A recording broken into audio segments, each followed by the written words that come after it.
Reunited sa isang madamdaming pelikula ang ilang tabing ilog stars na sina Paulo Contis, Patrick Garcia at Kay Abad.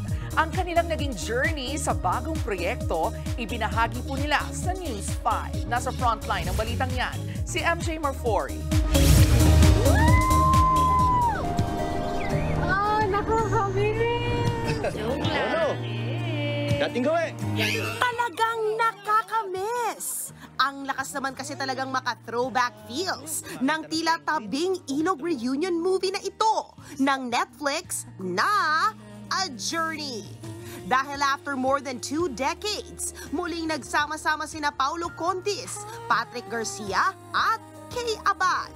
Ang tatlo, bumiyahe pa Tasmania, Australia. Gusto kayo na paalis sa Lungga, di ba? At pumayag na to go to Tasmania.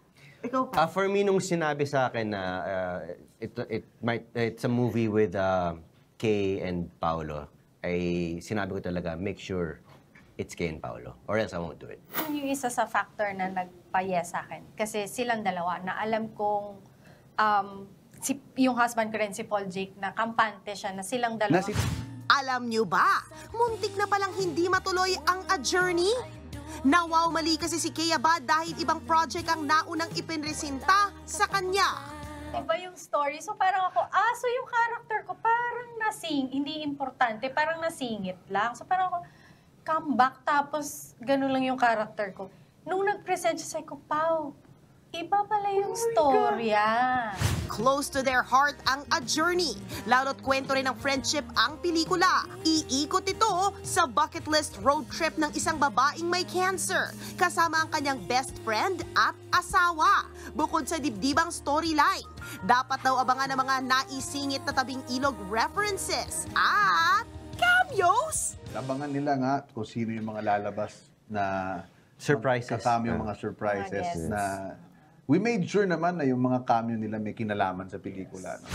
Showing na ang A Journey sa Netflix. Nagbabalita mula sa Frontline, MJ Marfori, News 5.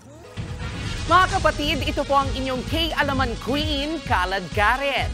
Always remember na ang K-Alaman ay K-Yamanan. Kaya para sa latest showbiz news at dagdag impormasyon, mag-follow at mag-subscribe sa social media pages ng News 5. Okay?